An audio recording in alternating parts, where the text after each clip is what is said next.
In December of 2016, 28-year-old Edgar Welch sparked national headlines after going inside of Comet Ping Pong, a pizzeria located in Washington, D.C., where he then pulled out his AR-15 rifle and fired one round into the floor. Misinformation, disinformation, and fake news are all terms we've likely been exposed to before. But does that mean we understand them?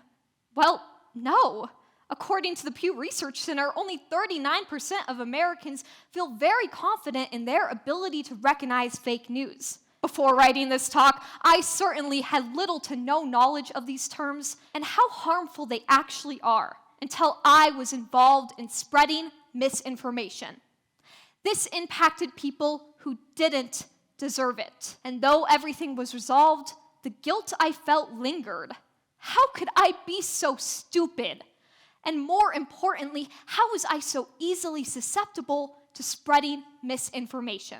It's painful to admit it, but we are all very vulnerable to misinformation and everything related to it on a daily basis. I'm graduating this year, and in the fall, I will be a mass communications major at Colorado Mesa University, working in the very field that oftentimes aids in the spread of misinformation. So my goal here today is to educate on the existence of these falsehoods and how you could recognize them in the first place. Pizzagate, an anti-democrat conspiracy theory concluding that a child sex trafficking ring existed in D.C., was the disinformation that caused Welch to fire his gun that day, thinking that he was about to save children from an unspeakable wickedness and become a hero, when in reality, he had just ruined his life. Misinformation occurs on every part of the political spectrum, which is important to keep in mind during this talk. Misinformation is defined as false or inaccurate information, whereas disinformation is defined as false information that is intended to mislead.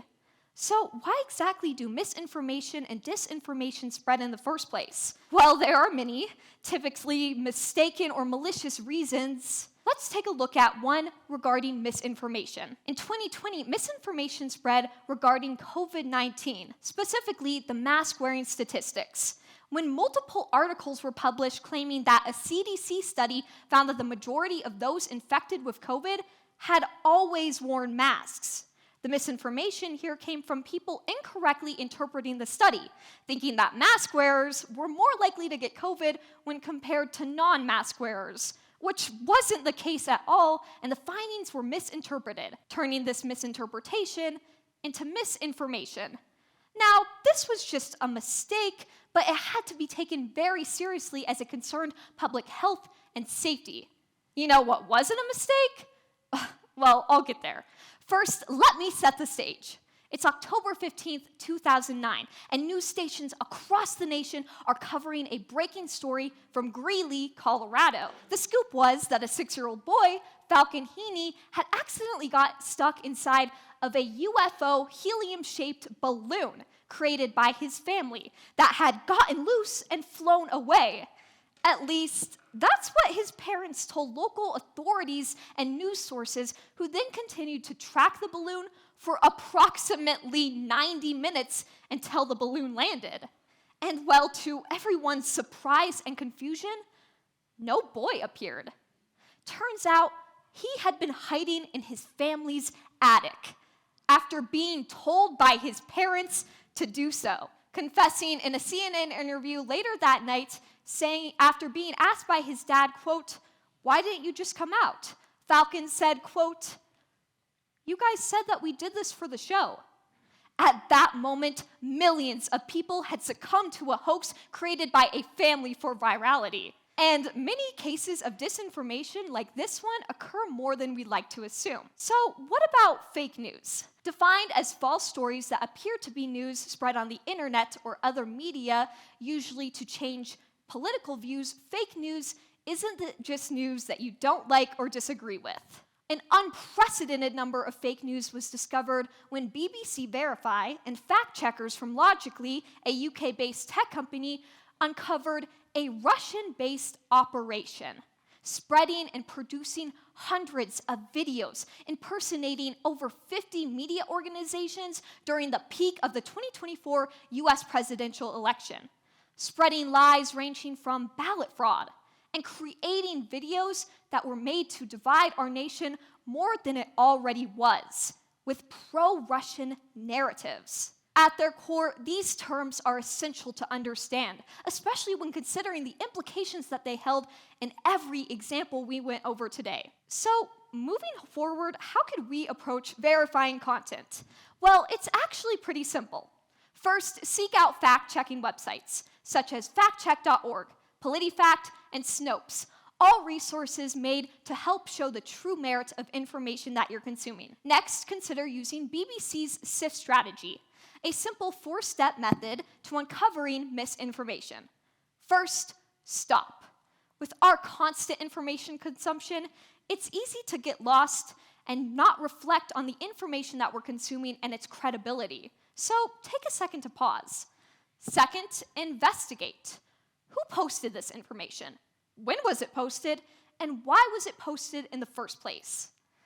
Third, find better coverage by looking to see if a more trustworthy source has verified or reported the same claim that you're seeing.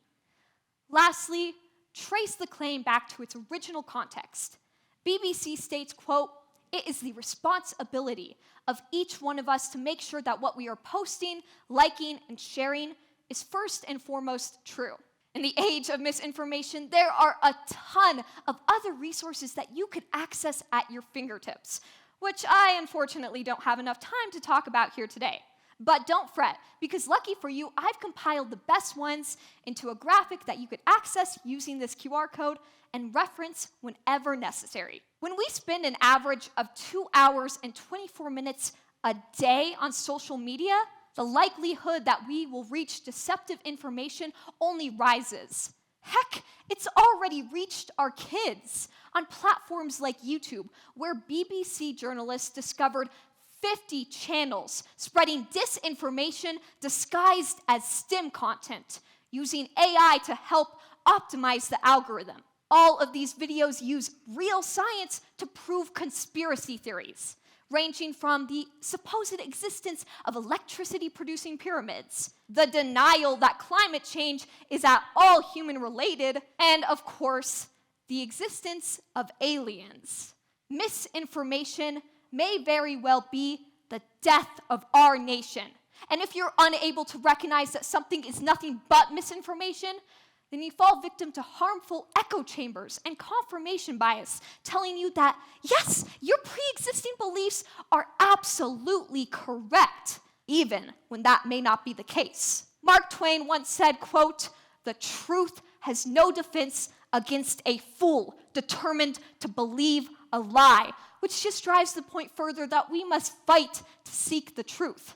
When will we stop smelling the flowers and realize that misinformation is a driving force that causes people to open fire on a pizza shop, be used as a harmful argument to strengthen confirmation bias, and even spread lies about the only true product that protects us from the sun, saying that all sunscreen causes cancer? Misinformation is like a virus in that it spreads rapidly as more and more people interact with it.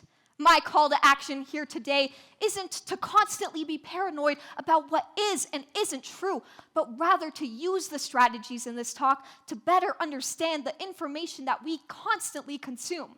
So the next time you're thinking of reposting a shocking headline, you stop and think, is this misinformation, disinformation, or fake news? Or perhaps the next time you hear an 18-year-old girl recite a Mark Twain quote, you stop and think, did Mark Twain really say that? Well, no, he didn't. I urge you to continue through life remembering these strategies, sharing them with others who may need help, and most importantly, growing from the use of these techniques. As Kofi Annan once said, quote, "Knowledge is power. Information is liberating." So let's ensure that we don't succumb to misinformation, but rather are liberated by true information, because maybe it is the perfect time to start living life with a grain of salt. Thank you.